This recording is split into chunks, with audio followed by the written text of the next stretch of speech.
नमस्कार दोस्तों, मैं रजत आप सभी का स्वागत करता हूं अपलिफ्ट हरियाणा पर।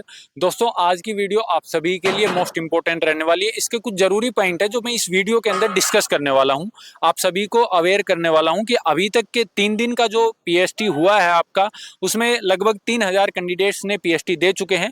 कितने कैंडिडेट क्वालिफाई हुए हैं, कितने डिसक्वालीफाई हुए हैं, सारी चीजें इस वीडियो में बताऊंगा। साथ में ये भी बताऊंगा कि जो नेक्स्ट शेड्यूल है, नेक्स्ट जितने कैंडिडेट्स को बुलाने वाले हैं, अभी जैसे कल से 3000 कैंडिडेट्स को बुलाएंगे, तो क्या 3000 कैंडिडेट्स को शिफ्ट वाइज बुलाया जाएगा या फिर ऐसे ही चलता रहेगा कि जो पहले आएगा उसको भी डायरेक्ट एंट्री मिलेगी। सारी चीजें इस वीडियो में रहेंगी। साथ में गर्ल्स का पीएसटी कब से होने की संभावना है और गर्ल्स के जो पीएमटी है उसकी जो क्वालिफाई की लिस्ट है वो कब तक आ सकती है, और आपकी जो फोर्थ पीएमटी की लिस्ट है उसकी कट ऑफ कितने पे जा सकती है, कितने गुना बुलाने वाले हैं।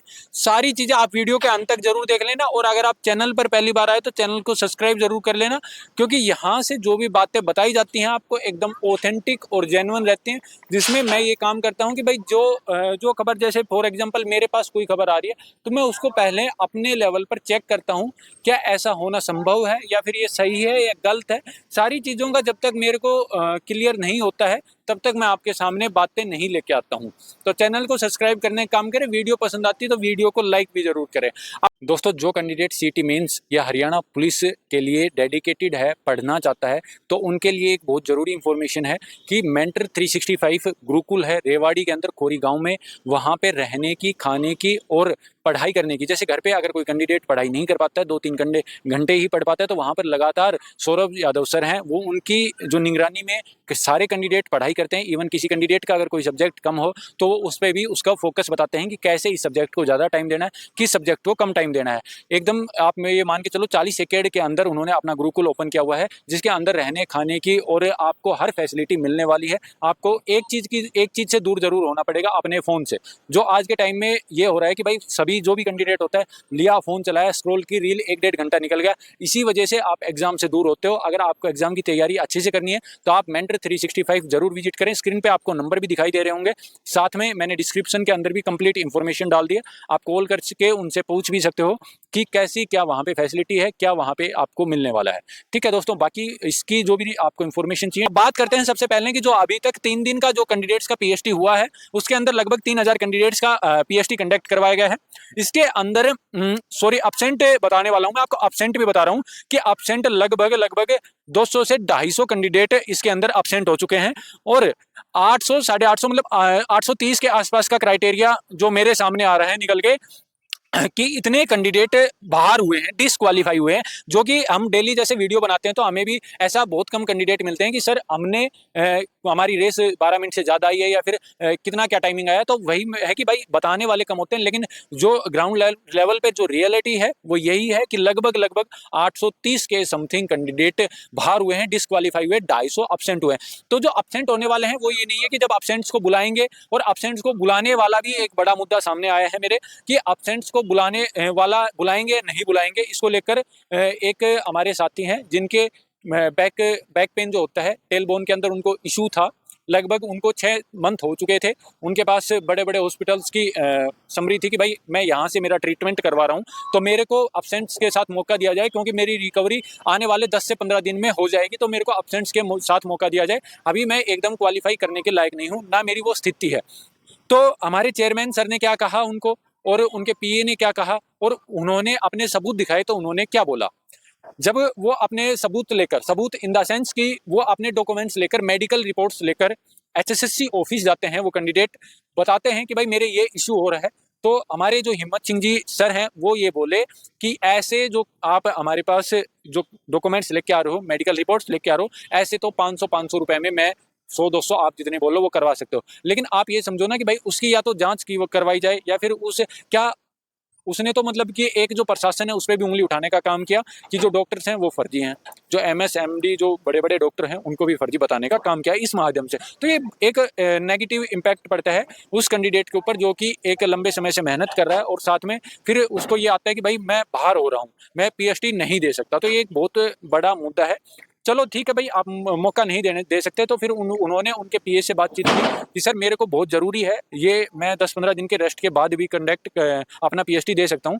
तो उनके पीए ने ये बोला कि भाई ये 50-50% चांस है, हम अब्सेंटीज को बुलाएं भी नहीं भी बुलाएं, लेकिन ऐसा आज तक के इतिहास में नहीं हुआ है कि वो नहीं बुलाएंगे। बुलाएंगे, 101% बुलाने वाले हैं। मेरी वजह से आप अब्सेंट मत हो जाना, लेकिन जो बातें निकल के आती हैं मैं सिर्फ आप तक वही पहुंचाने का काम करता हूं। लेकिन ये भी है कि भाई नहीं भी बुला सकते, ऐसा भी हो सकता है। तो आप अपना पीएचडी वाले दिन आएँ और अपना पीएचडी दें। और एक बात आती है कि कल से 3000 कैंडिडेट्स को पर डे बुलाने वाले हैं।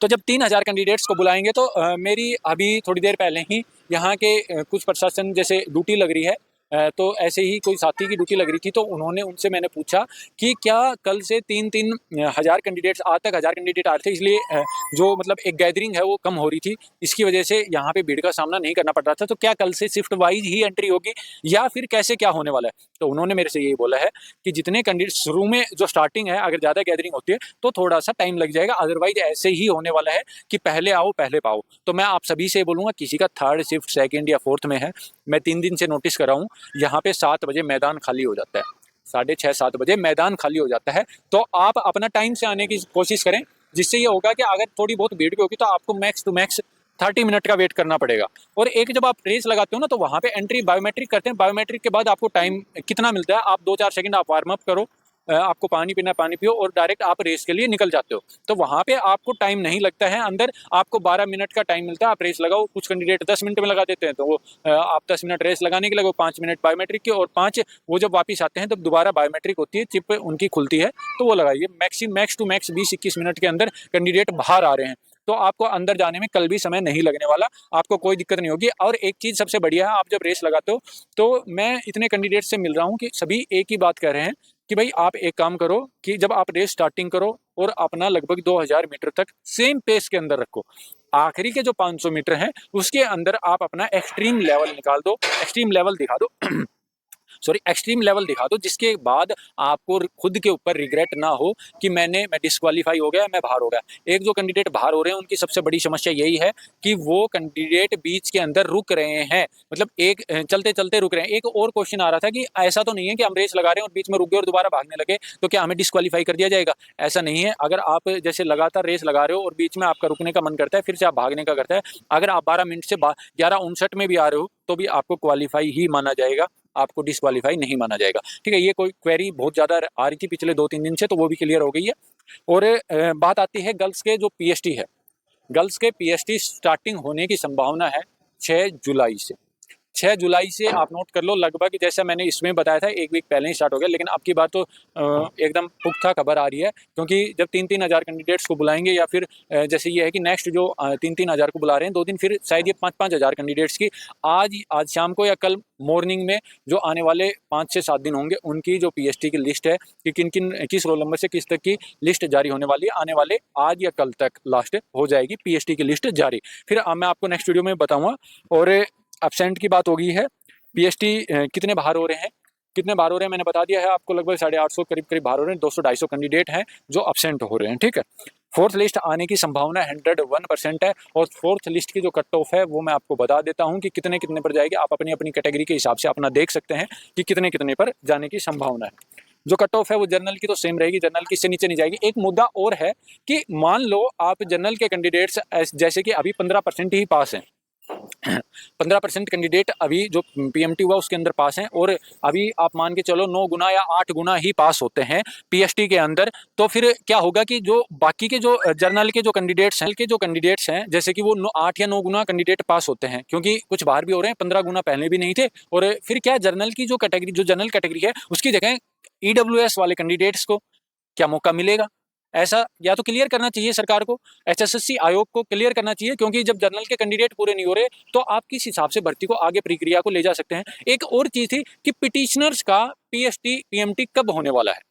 इनका पीएचडी पीएमटी एक दो राय है मेरे पास, 2 ऑप्शन आए थे मेरे पास, या तो 6 जुलाई से गर्ल्स के जो पीएचडी हैं वो स्टार्ट होने वाले हैं, या फिर जो आपके जो पिटिशनर्स के बॉयज के जो पीएमटी हैं वो स्टार्ट होने वाले हैं 6 जुलाई से। एक चीज होने वाली है, और जो दूसरी चीज होगी वो उसके बाद होगी। तो आप ये दोनों चीज ऐसे होने वाली हैं। चांस ये बन रहा है कि गर्ल्स के पीएचडी हों, फिर उसके बाद आपके फोर्थ लिस्ट वालों के जो है पीएमटी करवाए जाएं। फोर्थ लिस्ट वालों के करवाए जाएंगे, फिर पिटिशनर्स को मौका मिलेगा। तो फोर्थ लिस्ट का मैंने बता दिया, ईडब्ल्यूएस का लगभग 60 अगर जनरल वालों की जगह बुलाएंगे तो 65-67 तक आपकी कट ऑफ जाने का संभावना रहेगी। बीसीए 56, बीसीबी 64, ओएससी 56, डीएससी 49.50 तक जाने की संभावना रहेगी। तो मैंने लगभग आपके सारे डाउट क्लियर कर दिए हैं। बाकी आपका फर्दर कोई कमेंट हो तो आप अभी जितने इस वीडियो को अपलोड होने से लेकर 1-1.5 घंटे के अंदर जितने भी कमेंट आएंगे मैं देने की, सभी के रिप्लाई देने की संभावना करूंगा। बाकी फर्दर इंफॉर्मेशन के लिए आप चैनल को सब्सक्राइब कर लीजिए और जो भी अपडेट रहेगी आपको अपलिफ्ट हरियाणा की तरफ से हर रोज दी जा रही है, ऐसे ही लगातार कंटिन्यू रहेगी। बाकी आपको कोई डाउट हो कमेंट जरूर करें। वीडियो पसंद आती है तो लाइक भी करें। जय हिंद दोस्तों, मिलते हैं नेक्स्ट वीडियो में।